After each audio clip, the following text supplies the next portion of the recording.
You are now listening to Shh, Your Ancestors Are Speaking.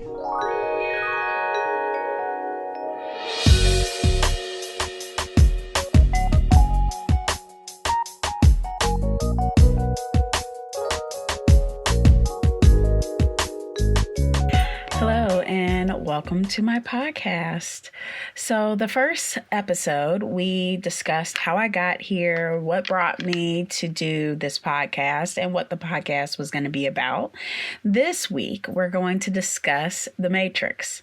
Now, I know a lot of people have watched this movie. It was a movie that came out in the early 2000s, I think maybe 1999. I can't remember the year, but it was a movie that blew up. A lot of people love the special effects and the fight scenes and different things like that. Now, I am a sucker for a good fight scene. I grew up watching karate movies with my dad, so I am. But as I started to go through my evolution, I started to connect a lot of dots on the story of Neo or Thomas Anderson, and not just the story of Christ, but the hero's journey.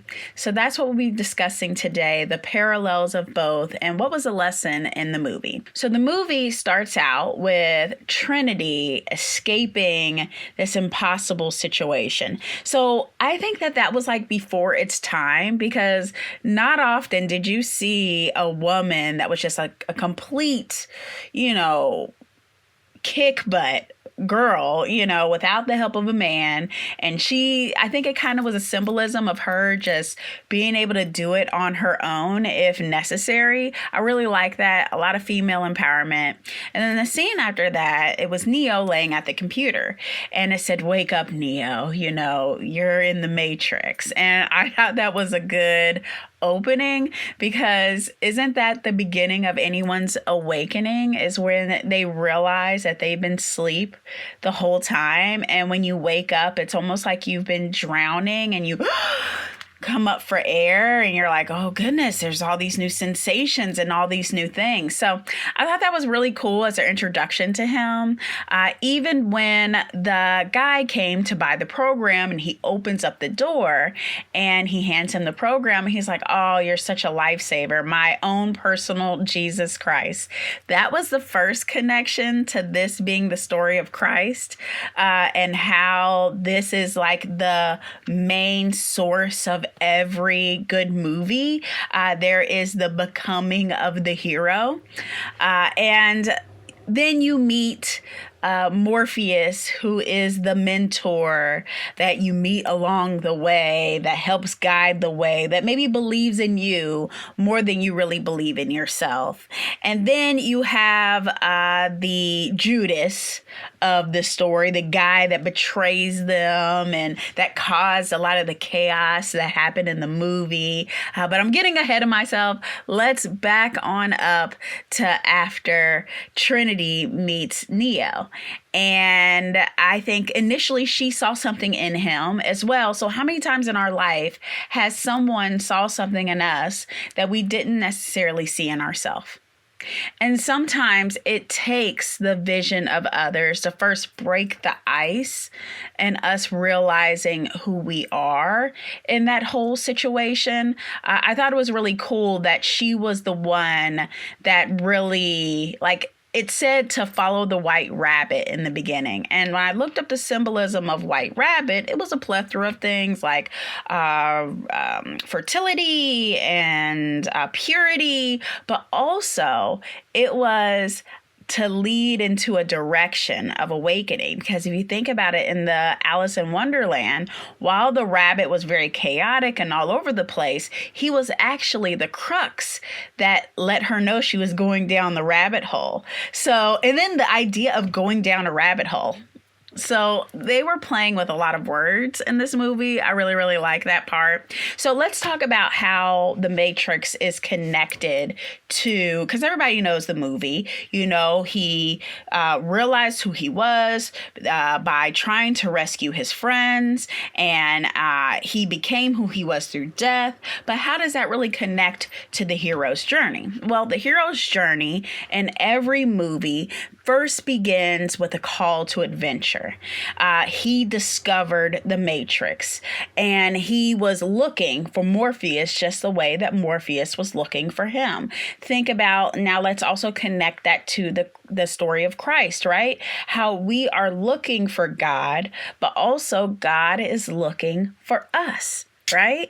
So I thought that was really interesting. And then you have Neo's initial doubts. He kept saying over and over again, I'm not the one. I'm not the one. I'm not the one. Think about in our life when we don't believe that our purpose is our purpose. How it is such a mind-blowing thing that other people can see things in you that you can't see within yourself. Even in the hero's journey, you meet a mentor. In my journey, I met a mentor, and my mentor recognized me in such terrible condition. You know, I really didn't know who I was. I didn't know what I wanted. I didn't know what my purpose was. I was just very lost. And the way that she was able to really, with no judgment, bring me into the fold and help me see myself, I think that's such a rarity. I think when even religions first started out in its infancy, it was very honest and pure. But I think that as mankind takes things and they distort things, it becomes a thing of judgment. And I think that is very difficult. So I was just very grateful that my mentor met me with no judgment. And even in the movie of The Matrix, even when Neo did not believe who he was, even though he wanted to be honest with Morpheus and say, hey, I'm not who you think I am, because of Morpheus's faith, he just refused. In one single thing, he acknowledged his fears, but also said that his faith was stronger. I think that is a lot of times what's important when we, in our life, or when we are helping some of our friends, that when they are reaching these points of misunderstanding or doubts, that we understand it and we don't devalue it, but we also know that our faith is something set up a lot stronger. And sometimes us having the faith can really amplify and build up another person. It's been done with me with countless people.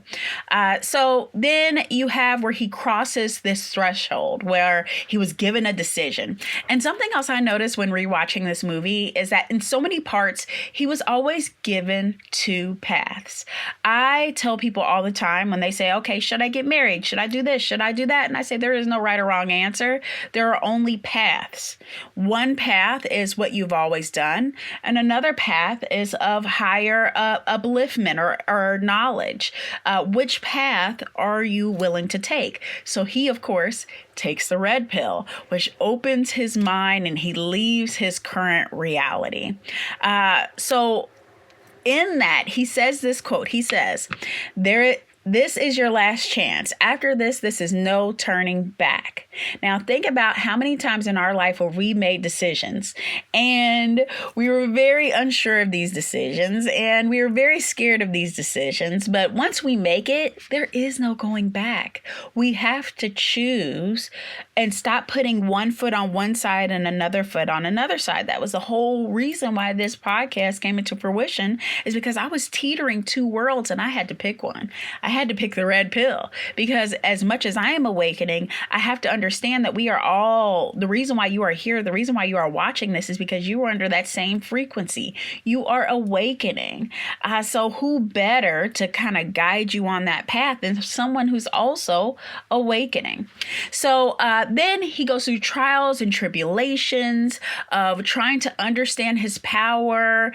And I really like when he's doing the fight scenes with Morpheus and they're in this training simulation and he's telling him that you are your own blocks, right? And how many times are we our own worst enemy? How many times do we get in our own way? So I thought that was like so reflective of how we are just shooting in the gym, as people say. You are practicing, you're trying to cultivate yourself. So that is not a place of doubt. That's actually a place where you're able to push your limits and kind of go freely. Now, if you remember when Neo had to jump to the next building, he fell and it hurt. So it isn't that while you're training that there's not any pain. No, there's going to be pain and you're going to feel it, because how can you really sense how much you're being stretched, how much you're being grown, unless you feel it? You are supposed to feel it.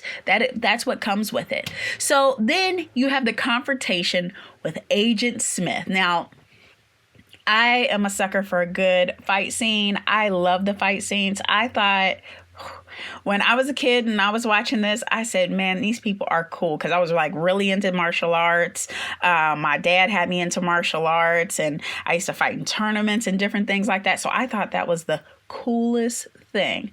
But I also, now that my mind is in a different place, I saw how Agent Smith just really reflected the villain of the story and having to overcome whatever villain in your story that's there. Now, the symbolism of when they had been running from agents, and then Morpheus had been caught, and he had to make a decision whether he was going to continue to run or he was going to do what he knew was right. Even when the more responsible thing for him to do was to unplug Morpheus, so that way that the agents couldn't get the codes, and you got to watch the movie to understand what I'm saying, so I'll say that, but also how he went against what everyone else told him to do. And think about that.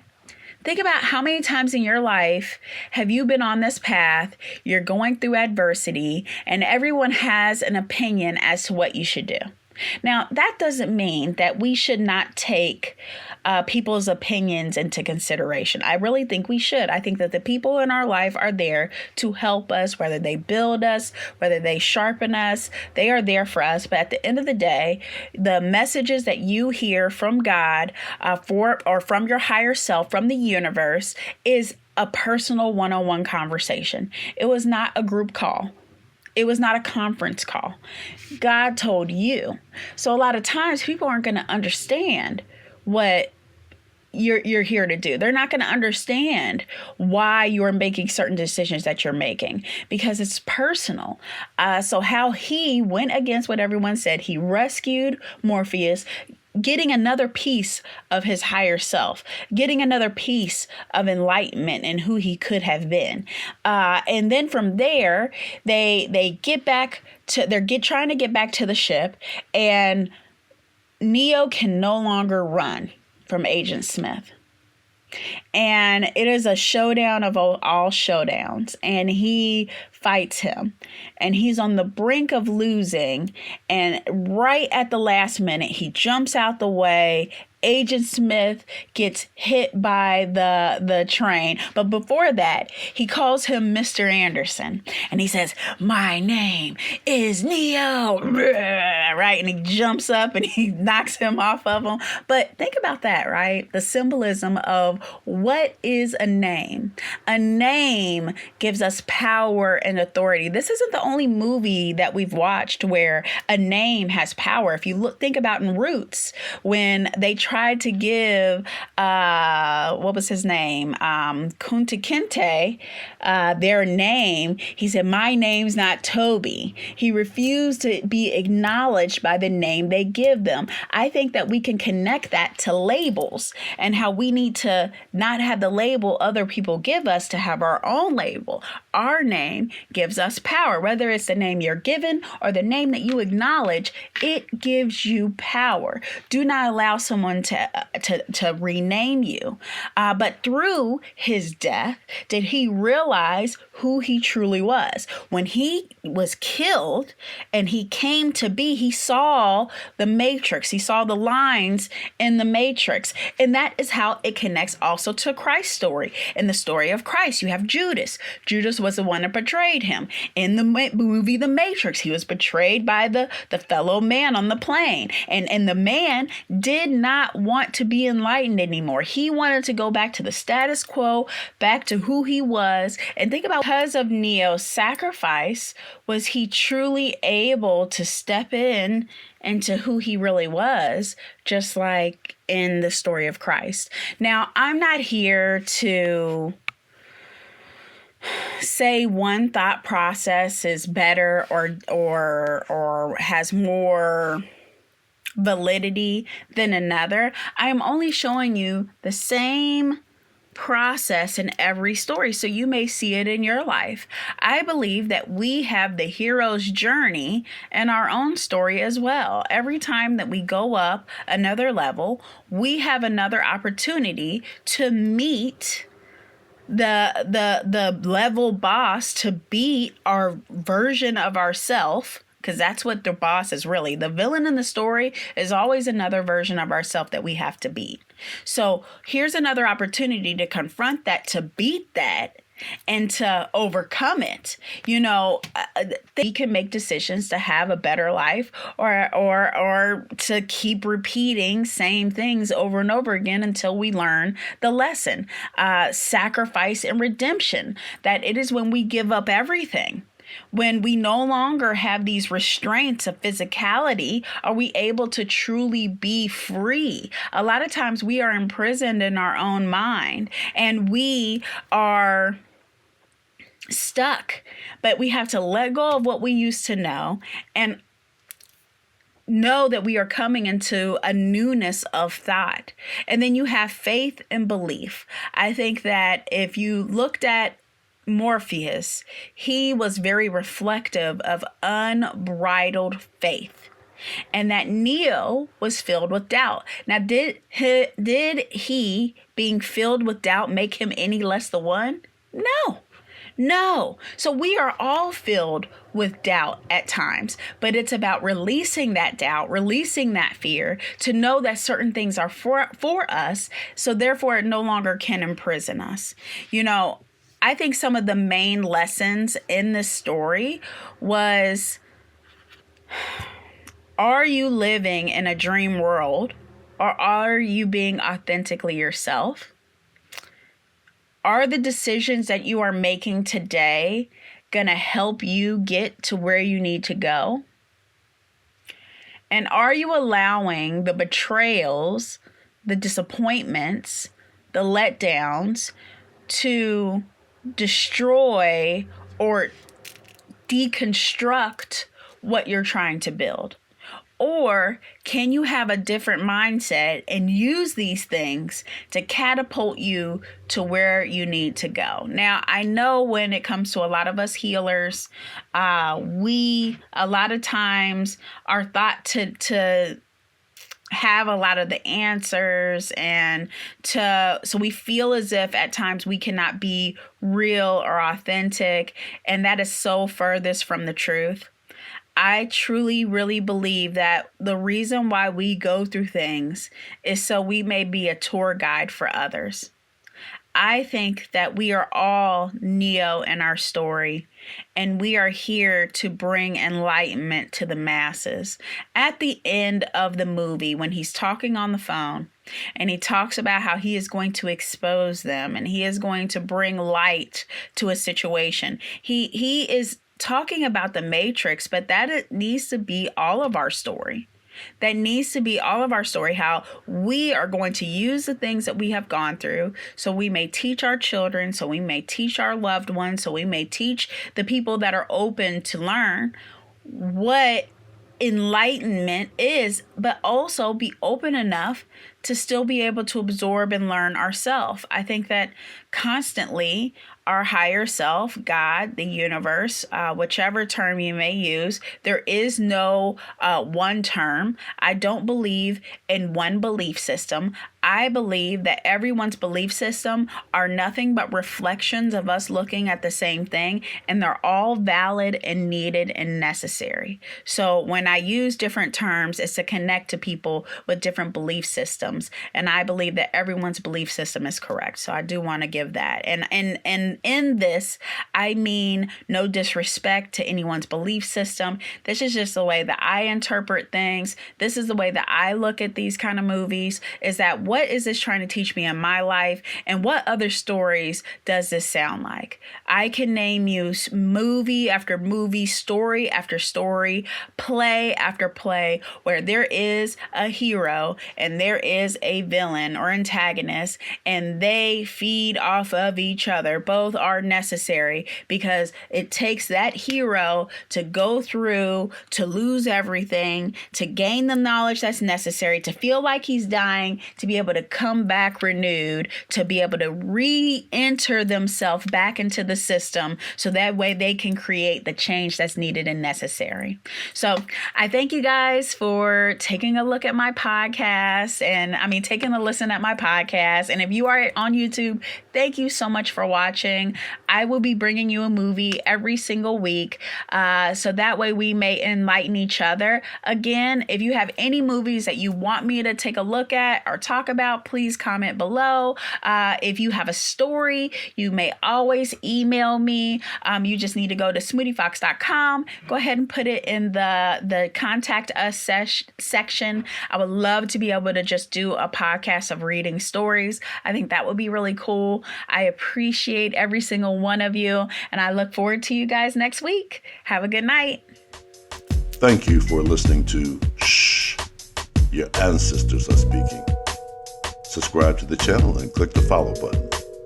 For updates on current events, follow Smoothie Fox on Facebook, Instagram, or TikTok.